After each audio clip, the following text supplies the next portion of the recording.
The First Minister earlier on said she was making progress in education, but how can we be making progress in education with national testing for 5-year-olds? Is it progress when children in Scotland say it's a detrimental waste of time? Is it progress when teachers say that time has been swallowed up and is actively harmful? Is it progress when the teaching union EIS say they are opposed to national testing for 5-year-olds? I mean, even our own special advisor, Sir Harry Burns, says the government should move away from nationwide national testing. So why does she think that all of these people are wrong and only she is right? First Minister. Well, firstly, the assessments are not high-stakes assessment. There is no pass or fail associated with these assessments. The results are there to help teachers plan for children's progress and to inform the teacher judgment about achievement against Curriculum for Excellence levels.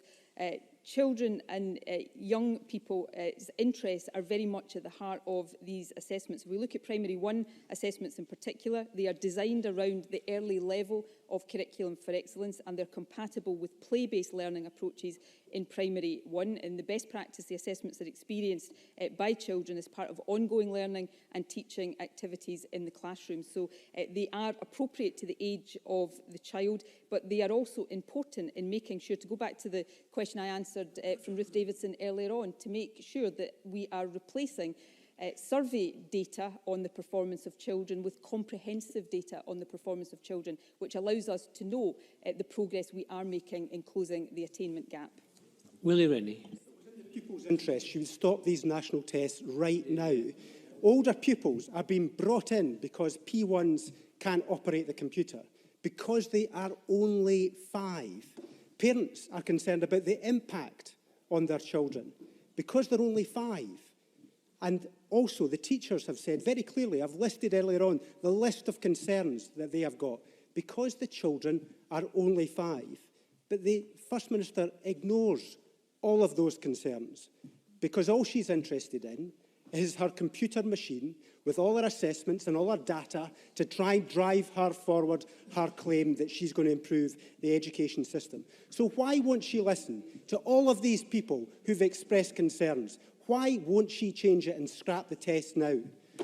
First Minister. Firstly, what drives me is the determination to improve standards in our schools in the interests of young people and to close the unacceptable attainment gap in our schools. And we need good data to assure not just ourselves but to assure parents that we are doing exactly that.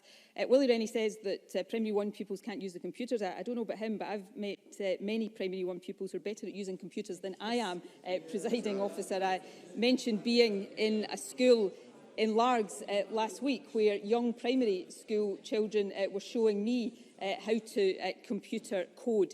But all of the Primary 1 assessment questions have been designed with Education Scotland and with other educational professionals. They are aligned to the Curriculum for Excellence benchmarks for Primary 1, which is the early level.